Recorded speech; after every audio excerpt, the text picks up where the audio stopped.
महाराष्ट्र में बगावत के बाद उद्धव ठाकरे शिवसेना को नए सिरे से संवारने में जुट गए हैं। इसके तहत उद्धव ने सोमवार को कुछ बड़े कदम उठाए। एक तरफ उन्होंने पार्टी के वरिष्ठ नेताओं रामदास कदम और पूर्व सांसद आनंदराव अदसुल को पार्टी विरोधी गतिविधियों के आरोप में बाहर का रास्ता दिखा दिया।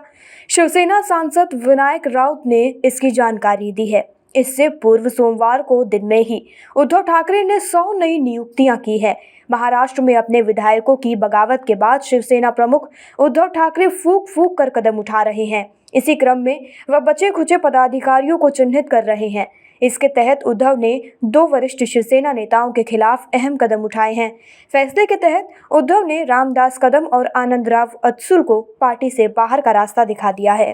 सोमवार को करेंसी बाजार में $1 के मुकाबले रुपया ऐतिहासिक गिरावट के साथ क्लोज हुआ है। विदेशी निवेशकों की बिकवाली के चलते डॉलर के मुकाबले रुपया 9 पैसे की गिरावट के साथ पहली बार 70.90 रुपए पर क्लोज हुआ है। रुपए 80 के फासले के बिल्कुल करीब जाकर बंद हुआ है। इस बार आज वित्त मंत्री निर्मला सीतारमण ने लोकसभा में एक सवाल के लिखित जवाब में माना कि $1 के मुकाबले रुपए में ऐतिहासिक गिरावट आई है।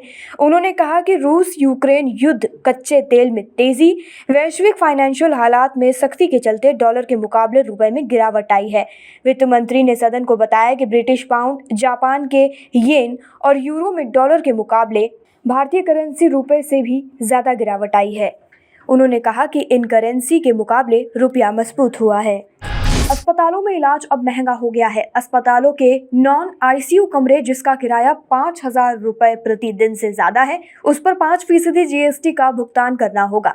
दरअसल 28 से 29 जून को जीएसटी काउंसिल की 47वीं बैठक में इस बाबत निर्णय लिया गया था, जो कि आज 18 जुलाई 2022 से लागू हो चुका है। हालांकि जीएसटी काउंसिल के इस निर्णय की कड़ी आलोचना भी हो रही है। हेल्थ केयर इंडस्ट्री से लेकर हॉस्पिटल एसोसिएशन और दूसरे स्टेक होल्डर्स लगातार सरकार से इस फैसले को वापस लेने की मांग कर रहे हैं। उनका कहना है कि अस्पतालों के बेड पर जीएसटी लगाने के फैसले के चलते लोगों के लिए इलाज कराना बेहद महंगा हो जाएगा। साथ ही इससे हेल्थ केयर इंडस्ट्री के सामने कॉम्प्लायंस से जुड़े मुद्दे खड़े हो जाएंगे, क्योंकि हेल्थ केयर इंडस्ट्री की अब तक जीएसटी से छूट मिली हुई थी।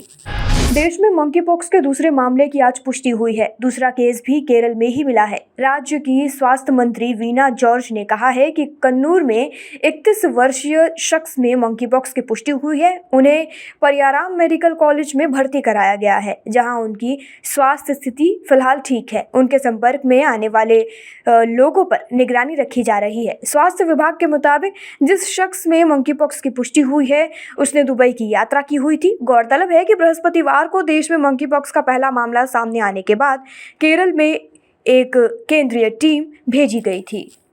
दक्षिण कश्मीर के पहलगाम इलाके में अमरनाथ यात्री को बचाते हुए एक 22 वर्षीय टट्टू चालक की चट्टान से गिरकर मौत हो गई। मृत्यु की पहचान इम्तियाज खान के रूप में हुई है।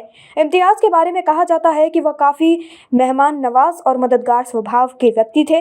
खबर के मुताबिक हादसे से पहले इम्तियाज अपने घोड़े से जा रहे थे, तभी उनकी नजर एक तीर्थयात्री पर पड़ी जो घोड़े पर सवार था और सो रहा था। इम्तियाज ने देखा कि यात्री सो रहा है और कभी भी गिर सकता है। उन्होंने उस तीर्थयात्री को जगाने की कोशिश की कि तभी वह खुद गहरी खाई में गिर गए। इम्तियाज के मामा नज़ीर अहमद खान ने कहा कि तीर्थयात्री को जगाने की कोशिश में इम्तियाज अपना संतुलन खो बैठा और चट्टान से नीचे जा गिरा। वह 300 फीट नीचे गिरा है। न्यूज़ 18 की एक रिपोर्ट के अनुसार एमआरटी ने बड़ी मुश्किल से युवा घुड़सवार के शव को बाहर निकाला।